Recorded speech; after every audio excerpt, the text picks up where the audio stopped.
श्री गणेशाय नमः। नमस्कार दर्शकों, मार्तंड ज्योतिष संस्थान की तरफ से आप सभी का स्वागत है आज के इस विशेष कार्यक्रम में। आज हमारी चर्चा का विषय है सूर्य देव का वृषभ राशि में गोचर। सूर्य देव का वृषभ राशि में गोचर 15 मई 2022 को होने जा रहा है, जिसका हमारे जीवन पर अवश्य ही कुछ न कुछ प्रभाव देखने को मिलेगा। यह प्रभाव कितना अनुकूल प्रतिकूल होने वाला है, यह जानने के लिए अंत तक इस वीडियो में बने रहें। सूर्य देव 15 मई 2022 को सुबह 5:45 पर वृषभ राशि में गोचर करेंगे और वह यहीं 15 जून 2022 तक बने रहेंगे। आइए जानते हैं सभी 12 राशियों पर सूर्यदेव का यह गोचर क्या प्रभाव डालेगा। मेष राशि। मेष राशि के जातकों के लिए सूर्य उनके 5वें भाव यानी कि मनोरंजन, संतान, शिक्षा, व्यवसाय, पाठ्यक्रम और पिछले कर्मों के भाव के स्वामी है। इस गोचर काल के दौरान सूर्य मेष राशि के दूसरे भाव यानी कि वाणी, संपत्ति और परिवार के भाव से गोचर करेंगे। सूर्य का यह गोचर आपकी बातचीत में कुछ बदलाव लेकर आएगा। आप अपनी बातचीत में मुखर और तीखे हो सकते हैं। आप कुछ ऐसे शब्दों का प्रयोग कर सकते हैं जिससे सामने वाला भावनात्मक रूप से आहत हो सकता है, जो कि आपको अपने प्रियजनों से दूर भी कर सकता है। इस दौरान आपको अपना पारिवारिक जीवन भी प्रभावित नजर आ सकता है। आशंका है कि आपको अपने माता-पिता या घर के अन्य सदस्यों के साथ कुछ विवादों का सामना करना पड़ सकता है। इस दौरान आपको अपने परिवार के सदस्यों की तरफ से समर्थन और सहायता की कमी भी महसूस हो सकती है। सूर्य का यह गोचर मेष राशि के छात्रों के लिए अनुकूल रह सकता है। इस दौरान छात्र अपने विषयों को तेजी से समझने और उन्हें याद रखने में सफल रह सकते हैं, जिससे उनके प्रदर्शन में वृद्धि देखी जा सकती है और यह आपके माता-पिता के लिए गर्व की बात होगी और वे आपके लिए कुछ खास करते नजर आ सकते हैं। आर्थिक दृष्टिकोण से देखा जाए तो सूर्य का यह गोचर आपके लिए अनुकूल सिद्ध हो सकता है। एक से अधिक स्रोतों से कमाई होने के योग बन रहे हैं। संभावना है कि इस दौरान आप अपने शौक और रुचि के काम को अपने पेशे में बदल सकते हैं और उसके जरिए अच्छी कमाई करने में भी सफलता हासिल कर सकते हैं। पेशेवर रूप से इस दौरान आपकी पकड़ अपने काम में अच्छी रहेगी और आप अपने लक्ष्यों को प्राप्त करने के लिए नजर आ सकते हैं। आशंका है कि कार्य क्षेत्र में आपका अपनी टीम के अन्य सदस्यों या वरिष्ठ प्रबंधन के साथ किसी बात पर वाद विवाद हो सकता है। इसके लिए आपको कार्य स्थल पर थोड़ा विनम्र रहने की सलाह दी जाती है। कुल मिलाकर यह अवधि आपके कैरियर के लिए अनुकूल सिद्ध हो सकती है। वृषभ राशि। वृषभ राशि के जातकों के लिए सूर्य उनके चौथे भाव यानी कि सुख, भूमि, संपत्ति और वाहन के भाव के स्वामी है। इस गोचर काल के दौरान सूर्य वृषभ राशि के प्रथम यानी लगन भाव में गोचर करेंगे। इस दौरान आपका झुकाव अपने परिवार के सदस्यों की ओर अधिक रहने की संभावनाएं नजर आ रही है। आप उनकी सुरक्षा से लेकर हर छोटी बड़ी जरूरतों का ध्यान रखते नजर आ सकते हैं। हालांकि आपका मुखर और सख्त रवैया आपके जीवन साथी के साथ संबंध में कुछ मतभेद पैदा कर सकता है। हो सकता है कि उन्हें आपके इस तरह के स्वभाव का सामना करने में कुछ परेशानियां हो सके। वह आपसे दूरी बनाए रखने का प्रयास करेंगे। स्वास्थ्य के लिहाज से आपको अपना ख्याल रखने की सलाह दी जाती है, क्योंकि ऐसी आशंका है कि इस दौरान आपको सरदर्द, माइग्रेन और उच्च रक्तचाप की समस्या हो सकती है। वृषभ राशि के जो जातक प्रतियोगी परीक्षाओं की तैयारी कर रहे हैं, उनके लिए सूर्य का यह गोचर अनुकूल रहने वाला है। इस दौरान आप मन लगाकर अपनी परीक्षाओं की तैयारी कर सकेंगे, जिससे आपके अंदर अपनी परीक्षाओं को लेकर आत्मविश्वास में वृद्धि हो सकती है। पेशेवर रूप से देखा जाए तो इस दौरान आप अपने काम को लेकर अधिक ऊर्जावान रह सकते हैं और अपने लिए कुछ बड़े लक्ष्य निर्धारित कर सकते हैं। यदि आप कोई नया व्यापार शुरू करने की योजना बना रहे हैं, तो यह समय प्रबल है। आपको इसमें सकारात्मक परिणाम प्राप्ति की संभावनाएं अधिक है। यदि आप सरकारी नौकरी की योजना बना रहे हैं, तो भी सूर्य का यह गोचर आपके लिए अनुकूल सिद्ध हो सकता है। इस दौरान आप आवेदन करने की या परीक्षा में अच्छे अंक प्राप्त करने में सफलता प्राप्त कर सकते हैं। जो जातक सर्विस में है, उन्हें अपने वरिष्ठों से आदेश लेने में कुछ परेशानियों का सामना करना पड़ सकता है। इस दौरान आप उनकी सलाह को नजरअंदाज करने का प्रयास कर सकते हैं। और अपने मन मुताबिक काम करते नजर आ सकते हैं। साथ ही अपनी नौकरी में बदलाव करने की योजना भी बना सकते हैं। कुल मिलाकर इस गोचर के दौरान आपके संबंध अपने वरिष्ठों के साथ बहुत अच्छे नहीं रहने की आशंकाएं नजर आ रही हैं। मिथुन राशि।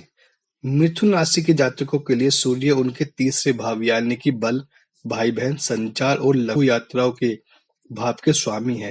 इस गोचर काल के दौरान सूर्य मिथुन राशि के 12वें भाव यानी कि व्यय, हानि और विदेश के भाव में गोचर करेंगे। इस दौरान आपके अंदर ऊर्जा की कमी हो सकती है। आपको अपने व्यक्तिगत जीवन और पेशेवर जीवन के प्रयासों में अपना पूरा जोर लगाने में कुछ समस्याओं का सामना करना पड़ सकता है। इसके अलावा आपको अपने भाई बहनों, विशेष रूप से बड़े भाई बहनों के साथ संबंध में कुछ गलतफहमियों का भी सामना करना पड़ सकता है। इस दौरान आप नई जगहों पर घूमना पसंद कर सकते हैं और इसके लिए आप कुछ यात्राओं की योजना बना सकते हैं। आपको यह सलाह दी जाती है कि नए दोस्त बनाते समय सावधान रहें, चूंकि आशंका है कि आपको आर्थिक नुकसान पहुंच सकता है।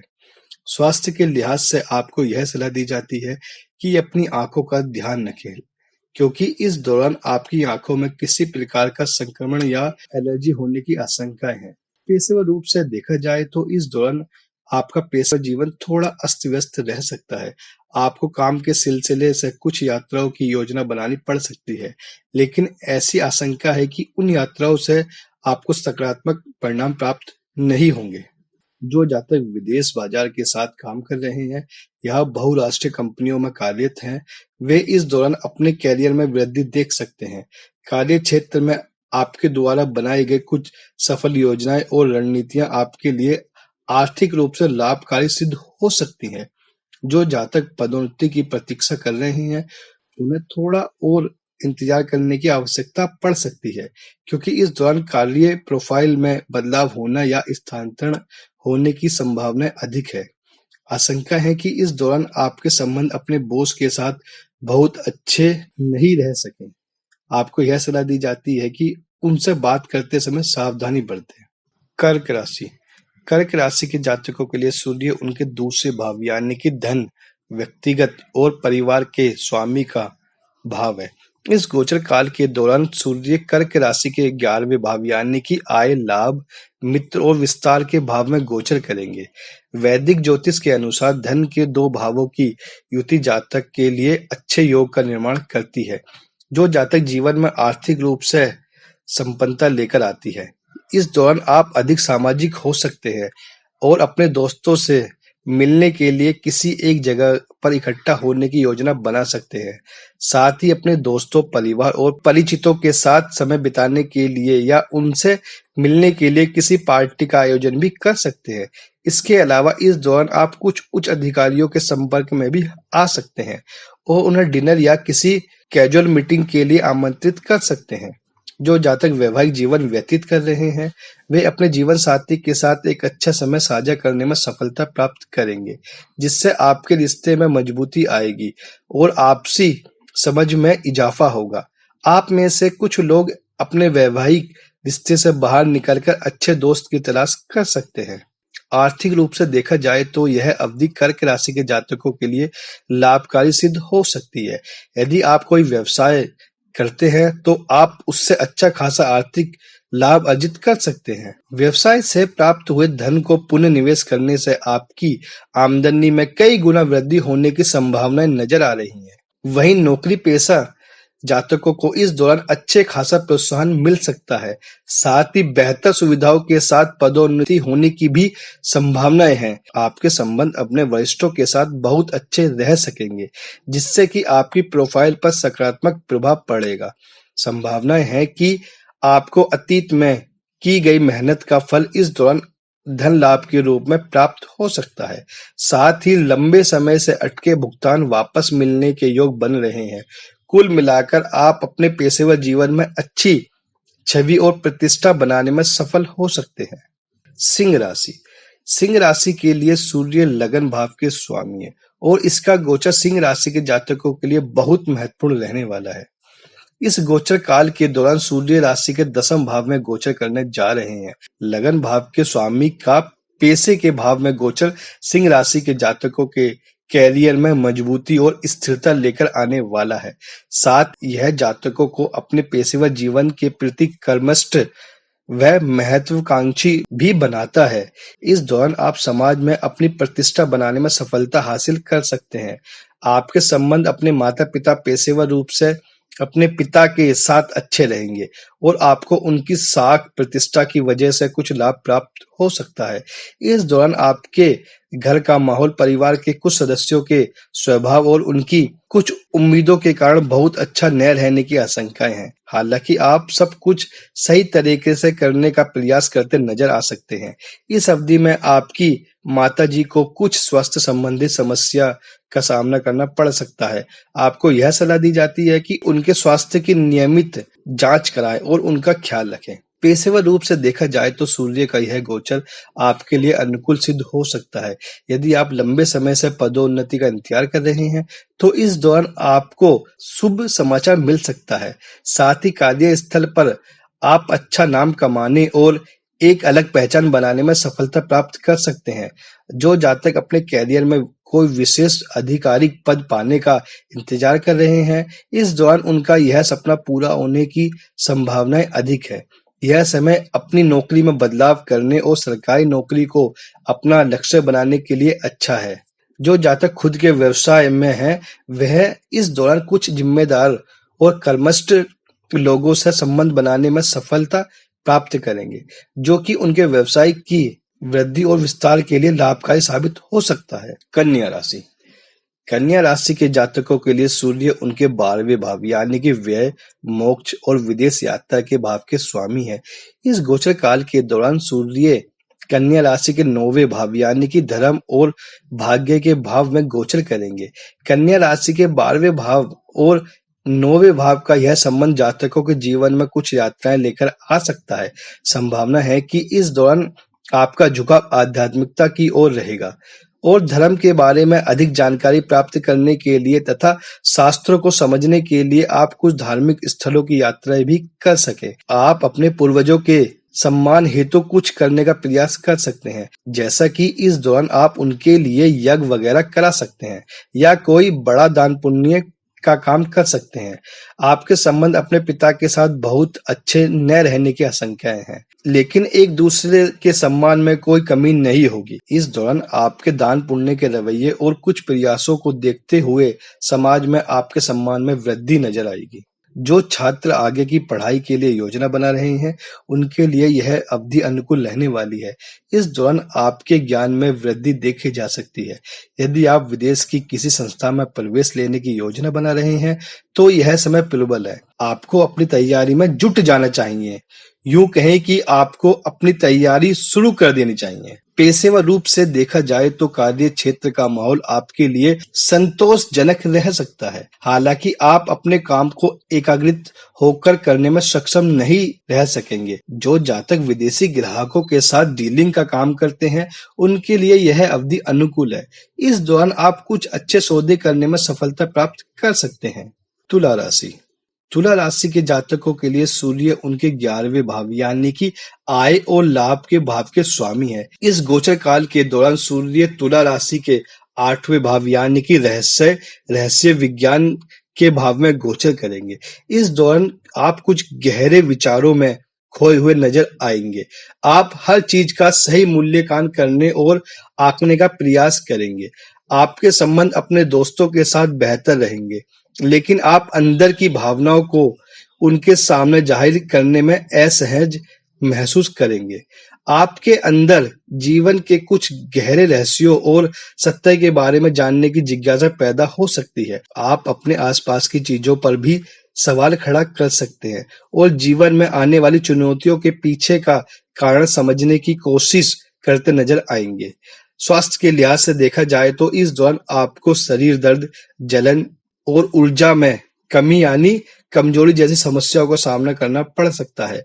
आपको यह सलाह दी जाती है कि अपने स्वास्थ्य का ध्यान रखें।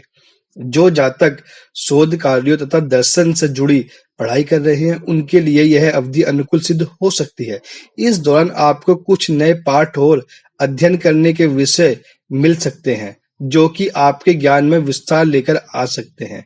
आप अपने ज्ञान और योग्यताओं की मदद से कोई नई खोज करने में भी सफलता प्राप्त कर सकते हैं। आर्थिक दृष्टिकोण से देखा जाए तो यह अवधि आपके आर्थिक मामलों को लेकर थोड़ी अनिश्चित रह सकती है। इसलिए आपको यह सलाह दी जाती है कि इस दौरान किसी भी प्रकार का निवेश करने से बचें, अन्यथा आपको नुकसान हो सकता है। साथ ही यह भी सलाह दी जाती है कि सट्टे बाजारों जैसे कि स्टॉक मार्केट, शेयर मार्केट आदि में भी निवेश करने से बचें। जो जातक संयुक्त उद्यम में काम कर रहे हैं, उन्हें अपने साझेदार से थोड़ा सावधान रहने की सलाह दी जाती है, चूंकि ऐसी आशंका है कि इस दौरान उनकी नीयत में खोट हो सके। व्यवसाय की वृद्धि और विस्तार के लिए नई नई रणनीतियां बनाने के लिए समय अनुकूल है, लेकिन इन्हें अपने व्यवसाय में लागू करने के लिए आपको कुछ समय इंतजार करने की सलाह दी जाती है। वृश्चिक राशि वृश्चिक राशि के जातकों के लिए सूर्य उनके 10वें भाव यानी कि कर्म भाव का स्वामी है। इस गोचर काल के दौरान सूर्य वृश्चिक राशि के 7वें भाव यानी कि संगठन, साझेदारी और विवाह के भाव में गोचर करेंगे। इस दौरान आप स्वभाव से गुस्सैले व मुखर हो सकते हैं। अपने व्यक्तिगत या पेशेवर जीवन में कोई भी जिम्मेदारी वाला काम लेने में आपको मुश्किलों का सामना करना पड़ सकता है। आपके मुखर और गुस्सैले रवैये को झेलना आपके जीवन साथी के लिए मुश्किल हो सकता है, जिससे कि आपके वैवाहिक जीवन में कुछ परेशानियां आएंगी। हो सकता है कि आपका जीवन साथी आपसे दूरी बनाने के लिए कुछ यात्राओं की योजना बनाए या फिर किसी बातचीत में शामिल न हो। जो जातक एकल जीवन व्यतीत कर रहे हैं और किसी रिश्ते में आना चाहते हैं, उनके लिए इस दौरान कुछ अच्छे और समृद्ध परिवार से प्रस्ताव आ सकते हैं। स्वास्थ्य के लिहाज से आपको यह सलाह दी जाती है कि अपने स्वास्थ्य का खास ख्याल रखें, चूंकि इस दौरान आप घबराहट, सनस्ट्रोक और कोलेस्ट्रॉल की समस्या से ग्रसित हो सकते हैं।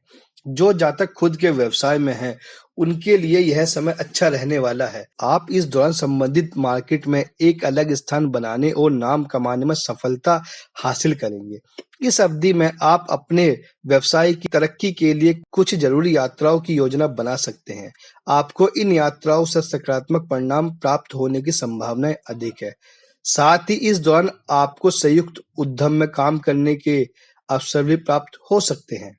जो जातक साझेदारी के व्यवसाय में हैं, उन्हें इस दौरान आपके साझेदार के साथ बातचीत करते समय सावधान रहने की सलाह दी जाती है, क्योंकि ऐसी आशंका है कि इस दौरान आपकी उनसे किसी बात पर कोई बहस हो सकती है। आर्थिक दृष्टिकोण से यह अवधि आपके लिए शुभ साबित हो सकती है। आप अपनी नई परियोजना और डील से अच्छा खासा धन अर्जित करने में सफलता प्राप्त कर सकते हैं। धनु राशि धनु राशि के जातकों के लिए सूर्य उनके 9वें भाव यानी कि धर्म और भाग्य भाव के स्वामी है। इस गोचर काल के दौरान सूर्य धनु राशि के 6ठे भाव यानी कि प्रतिस्पर्धा, विवाद और रोग के भाव में गोचर करेंगे। इस दौरान आप स्वभाव से हो सकते हैं। आपका झुकाव और रुचि अपने शरीर की फिटनेस की ओर बढ़ सकता है। साथ ही हर चीज के प्रति आप अपने दृष्टिकोण में मजबूत और आत्मविश्वासी हो सकते हैं।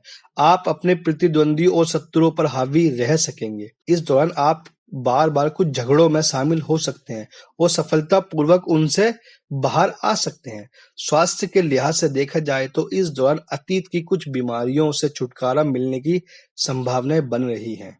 जो जातक प्रतियोगी परीक्षाओं की तैयारी कर रहे हैं, उनके लिए सूर्य का यह गोचर अनुकूल रहने वाला है। इस दौरान आप अपनी परीक्षाओं में सफलता प्राप्त कर सकते हैं, या यूं कहें कि इस दौरान आपको अपनी मेहनत का फल मिलने की संभावना नजर आ रही है। पेशेवर रूप से देखा जाए तो इस दौरान आप अपने कार्यस्थल पर एक मजबूत और प्रभावशाली व्यक्तित्व रख सकते हैं। यदि आप अपनी संस्था से किसी प्रकार के सहयोग या सुविधाओं की उम्मीद कर रहे हैं, तो यह समय प्रबल है। आपकी अपेक्षाएं पूरी हो सकती हैं। आपके संबंध अपनी टीम के सदस्यों के साथ बेहतर रहेंगे और वे आपके कार्यों में हर तरह से सहयोग करते नजर आएंगे। आशंका है कि इस दौरान आपके सहकर्मी आपके खिलाफ किसी प्रकार की राजनीति करने का प्रयास कर सकते हैं। हालांकि वे इसमें विफल होंगे और आपको कोई भी नुकसान नहीं पहुंचेगा। जो जातक सरकारी नौकरी में हैं, उनके लिए सूर्य का यह गोचर अनुकूल है। आप इस दौरान किसी प्रकार का प्रोत्साहन प्राप्त कर सकते हैं या पदोन्नति हो सकती है। मकर राशि मकर राशि के जातकों के लिए सूर्य उनके 8वें भाव यानी कि रहस्य विज्ञान और अनिश्चितता के भाव के स्वामी है। इस गोचर काल के दौरान सूर्य मकर राशि के 5वें भाव यानी कि संतान और शिक्षा के भाव में गोचर करेंगे। इस दौरान आपका झुकाव नई चीज सीखने की ओर रह सकता है। आपकी रुचि शोध विषयों पर ज्यादा हो सकती है। जो जातक प्रेम संबंध में हैं, उनके लिए यह समय बहुत अच्छा नहीं रह सकता। आशंका है कि इस दौरान आपका झुकाव नई चीजें सीखने की ओर रह सकता है। आपकी रुचि शोध विषयों पर ज्यादा हो सकती है। जो जातक प्रेम संबंध में हैं, उनके लिए यह समय बहुत अच्छा नहीं रह सकता। आशंका है कि इस दौरान आपको अपने प्रिय के साथ संबंध में कुछ विवाद या बहस का सामना करना पड़े, जिसकी वजह से आपके रिश्ते में मनमुटाव पैदा हो सकता है और रिश्ता टूटने तक की नौबत आ सकती है। गर्भवती महिलाओं को सावधानी बरतने की सलाह दी जाती है, चूंकि यह समय आपके लिए ज्यादा अनुकूल न रहने की आशंका है। स्वास्थ्य के लिहाज से देखा जाए तो इस दौरान आप एसिडिटी, पेट दर्द और खट्टी डकार जैसी समस्याओं से पीड़ित हो सकते हैं। आपको यह सलाह दी जाती है कि अपने स्वास्थ्य का ख्याल रखें और खान-पान पर विशेष ध्यान दें। यह अवधि आपके आर्थिक मामलों में कुछ अस्थिरता लेकर आ सकती है, इसलिए आपको यह सलाह दी जाती है कि इस दौरान किसी भी प्रकार के बड़े निवेश, विशेष रूप से बाजारों जैसे कि स्टॉक मार्केट, शेयर मार्केट आदि में निवेश करने से बचें, अन्यथा आपको नुकसान उठाना पड़ सकता है। यदि आप अपने शौक और रुचि के कार्यों से जुड़ी किसी पार्ट टाइम पेशे में निवेश करने की योजना बना रहे हैं, तो यह समय अनुकूल है। आपको इसमें सकारात्मक परिणाम प्राप्त हो सकते हैं। इस दौरान नौकरी में बदलाव होने की संभावनाएं अधिक है, इसलिए यदि आप अपनी नौकरी या वर्क प्रोफाइल में बदलाव करने की योजना बना रहे हैं, तो आप प्रयास कर सकते हैं। आपके संबंध अपने बॉस और प्रबंधन के लोगों के साथ अधिक सौहार्दपूर्ण न होने की आशंका है, जो कि कार्यस्थल पर आपकी छवि को नकारात्मक प्रभावित कर सकता है। कुंभ राशि कुंभ राशि के जातकों के लिए सूर्य उनके 7वें भाव यानी कि वैवाहिक सुख, यात्रा और संगठन के भाव के स्वामी है। इस गोचर काल के दौरान सूर्य कुंभ राशि के 4थे भाव यानी कि सुख, भवन और माता के भाव में गोचर करेंगे। इस दौरान आपकी मां के साथ आपके संबंध थोड़ा तनावपूर्ण रह सकते हैं, चूंकि ऐसी आशंका है कि आपके बीच कुछ मतभेद हो सकता है। जो जातक एकल जीवन व्यतीत कर रहे हैं और अपने लिए एक जीवन साथी की तलाश कर रहे हैं, उन्हें इस दौरान अपने परिवार के कुछ सदस्यों के सहयोग और मदद से अपना जीवन साथी मिल सकता है। वही विवाहित जातकों के लिए सूर्य का यह गोचर औसत रूप से फलदायी सिद्ध हो सकता है। ऐसी आशंका है कि इस दौरान आपका जीवन साथी आप पर हावी रह सके और घर के कामों में हाथ बटाने की आज्ञा दे सके, जिसकी वजह से आप थोड़ा परेशान रह सकते हैं और आपको ऐसा महसूस हो सकता है कि आप घर के दास हैं। इस दौरान आप अपने घर के सदस्यों के लिए कोई वाहन खरीदने की योजना बना सकते हैं। स्वास्थ्य के लिहाज से इस दौरान आपको खांसी और पित्त से जुड़ी कोई समस्या हो सकती है। आपको यह सलाह दी जाती है कि अपने स्वास्थ्य के प्रति सावधानी बरतें। कुंभ राशि के छात्र इस दौरान पढ़ाई के प्रति अधिक ऊर्जावान रह सकते हैं। आप अपने विषयों और पाठ्यक्रम को अच्छी तरह समझने और याद रखने में सफल रह सकते हैं, जिससे आप अपनी परीक्षाओं में बेहतर प्रदर्शन करने में सफलता प्राप्त कर सकते हैं। यदि आप कोई नई भाषा सीखने की योजना बना रहे हैं, तो यह समय प्रबल है। आप जल्द ही और आसानी से कोई नई भाषा सीखने और उसमें पकड़ बनाने में सफलता हासिल कर सकते हैं। पेशेवर रूप से देखा जाए तो इस दौरान आप अपने कैरियर में नाम और प्रसिद्धि प्राप्त करने में सफल होंगे। जो जातक नौकरी की तलाश कर रहे हैं, उन्हें इस दौरान अपनी योग्यता साबित करने और अपना कैरियर शुरू करने में कई अवसर प्राप्त हो सकते हैं। जो जातक खुद के व्यवसाय, विशेष रूप से पारिवारिक व्यवसाय से जुड़े हैं, उनके लिए यह समय बहुत अच्छा रहने वाला है, क्योंकि इस दौरान आप अपने घर के सभी सदस्यों की मदद से अपने व्यवसाय के प्रचार में वृद्धि कर सकेंगे, जिससे कि मार्केट में आप अच्छी प्रतिष्ठा हासिल करने में सफल हो सके। मीन राशि के जातकों के लिए सूर्य उनके 6ठे भाव यानी कि विवाद, प्रतिस्पर्धा और सेवा के भाव का स्वामी है। इस गोचर काल के दौरान सूर्य मीन राशि के 30वें भाव यानी कि कला, संस्कृति, साहस, भाई बहन और संचार के भाव में गोचर करेंगे। आप इस दौरान अपने सपनों को पूरा करने और अपनी रुचि के अनुसार अतिरिक्त गतिविधियों में सक्रिय दिखेंगे। साथ ही इस अवधि में आप नई चीजों को सीखने के लिए किसी यात्रा पर जाने की योजना बना सकते हैं। इसके अलावा आप अपने कार्य कौशल का विस्तार करते हुए नई व रचनात्मक चीजों पर कार्य करते नजर आ सकते हैं, जिससे आपके जीवन में खुशियां आएंगी। आपको यह सलाह दी जाती है कि अपने छोटे भाई बहनों से बात करते समय सावधान रहें, अन्यथा आप उनसे किसी बात पर विवाद हो सकता है। इस दौरान आप कुछ नए दोस्त बना सकते हैं और लोगों से मिलना जुलना पसंद कर सकते हैं। यदि आपका किसी न्यायालय में कोई कानूनी मामला चल रहा है, तो इस दौरान उसमें जीत मिलने की संभावनाएं अधिक है। इस दौरान आपका झुकाव लेखन की ओर रह सकता है और आप खाली समय में उपन्यास या कुछ लिखना पसंद कर सकते हैं। जो जातक सर्विस में है, इस दौरान कार्यस्थल पर उनकी प्रोफाइल और उनके विभाग में कुछ बड़े बदलाव हो सकते हैं। साथ ही स्थानांतरण की भी संभावना अधिक है। यदि आप अपनी नौकरी में बदलाव करने की योजना बना रहे हैं, तो यह समय प्रबल है। आपको इस दौरान नौकरी के कुछ अच्छे अवसर प्राप्त हो सकते हैं। व्यवसायिक जातकों के लिए यह समय अधिक अनुकूल न रहने की आशंका है, चूंकि इस दौरान आपको अनचाहा परिणाम नहीं मिलेगा। हालांकि आप अपनी मेहनत और प्रयासों में पीछे नहीं रहेंगे, परंतु आपको उसके मुताबिक फल न मिलने की आशंका है। आपको यह सलाह दी जाती है कि इस दौरान अपने व्यवसाय में कुछ भी नया लागू न करें, चूंकि परिणाम फलदायी नहीं होंगे। आशा करता हूँ आप सभी को हमारे द्वारा दी गई जानकारी अच्छी लगी होगी। अगर आप हमसे कुछ जानना या कुछ पूछना चाहते हैं, तो व्हाट्सएप या कमेंट बॉक्स के द्वारा जान सकते हैं। हम अवश्य ही आपके सभी सवालों को जवाब देंगे। नमस्कार, धन्यवाद।